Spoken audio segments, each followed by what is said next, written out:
All in last class we discussed what is brain stimulation and basic definition and what are the different types of brain stimulation treatments are there, and followed by we discussed detail about what is the ECG. Okay, so electro convulsive therapy, and what is the procedure, how does it work, and when we have to go with this treatment, and followed by we ended with what is the side effect of ECG.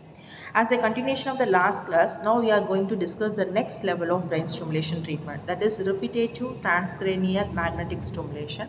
So this particular stimulation, again here we are giving here also we are giving stimulation by sending magnetic signal. Okay, so the name, the word, again I'm telling, the repetitive transcranial magnetic stimulation means the magnetic here we are going to give as a stimulation. Okay, so again this is the non-invasive therapy. From outside only we are going to give the stimulation to the particular area of the brain where we have the problem.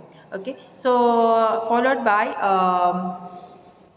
we will be recording the response of to that stimulation in order to correct the abnormal activity of the brain. So how we are doing this particular type of thing is like we are placing the magnetic coil over the head. That magnetic coil will be producing some sort of interference, okay, which will induce in turn the electric current. That electric current will either excited or inhibit the brain cells. This is the procedure. In this way only this particular transcranial magnetic stimulation will work. So otherwise we called as rTMS. So the main thing or the main application of this particular stimulation is the people who facing depression or OCD. Okay, or the people will have some kind of migraines or anxiety with the depression, even so smoking dependency. So these particular category of people they can go with repetitive transcranial magnetic stimulation. Okay, so however this particular therapeutic treatment will not exactly match as much as ECG. Anyway, this thing is like we can used not we cannot used for youth under 15 years old. So the ECT is a well good compared to the or repetitive transcranial magnetic stimulation. This type of treatment we can give some sort of people, especially the people above 15 years old. The less than 15 year olds, this particular treatment is not recommended. That for that we can go with ECT. Okay, so this is the basic introduction about what is the repetitive transcranial magnetic stimulation. So next we will see how does it works. This matters a lot. So here we will be using the low intensity magnetic pulse. This magnetic pulse will stimulate the brain. Okay, so this magnetic pulse not only stimulate the over the brain, it will only target to the specific brain site, which is unlike that ECT. So ECT is a most generalized one. Here moreover it will cover all over the brains, but here in rTMS, here we are giving stimulation only at the targeted site. That is the main difference between rTMS and the ECT. Okay, and also the procedure. Okay, in procedure, in this particular procedure there is no need of anesthesia, whereas in ECT there is a requirement of anesthesia. So that is the other second one difference. And this usually this particular treatment will go for 3 to 40 minutes based on the area where you are focusing. And also the daily basis we have to do on daily basis you have to do this particular treatment for more or less 5 days per week you can go for 4 to 6 weeks. So these are the certain condition or the duration before going into rTMS. And also we discuss in parallel with the ECG. Okay, what are the comparison, what are the difference you can witness between ECG and rTMS. So during procedure also here on kind of band we will be fixing on the head. That band will contain the electromagnetic coil.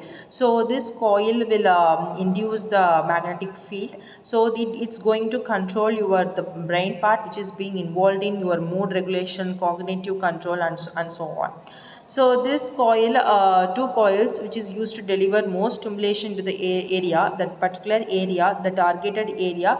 So it is have the tendency that to travel deeper into the brain structure compared to the electrical current. So that is one of the most advantage of using rTMS compared to the TMS as compared to the ECT. So the here, and also based on that we can choose the type of electromagnetic impulse, and also the repetition section also we can plan accordingly. Okay, this, if you are going with short electromagnetic pulse, in the sense we can have per day, we will have for 3 to 4 days. And if you are using a long electromagnetic pulse, in the sense, and then we can change accordingly. So this is the thing we are have planning based on the signal intensity and values, how we are fixing. Okay, so and also we have a certain side effects as like we discussed in ECT. Here also we have like few, one or two side effects. So moreover, if you see overall, the rTMS is most safe and well tolerated compared to the ECT. And also this particular thing is we have been developed in order to reduce the side effects, what are the things we have faced in ECT. So even though, okay, even though we are doing so many troubleshooting everything, we have certain sort of side effects also here in case of rTMS, that is a discomfort. Again, it is one kind of side effects we can see in rTMS, since you are placing the hairband which contains electromagnetic field over the head. Okay, so and also while pausing this signal, there may be some contraction and tingling of the scalp. Even it will affect your jaws and face muscles also during the procedure.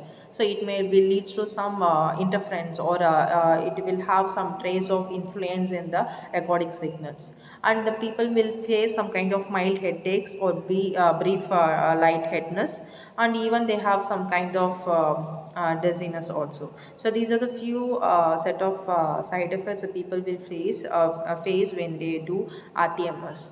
So these are the whole thing we discussed, the what is rTMS, and then when we have to go with rTMS, what type of problem it can be treatable, and then followed by we discuss what is the procedure we have to undergo while doing or treating the while performing the rTMS, and finally we end up with what is the side effects of rTMS. So this is all about transcranial magnetic stimulation. So in next class we will be discussing the next different types of brain stimulation. So thank you.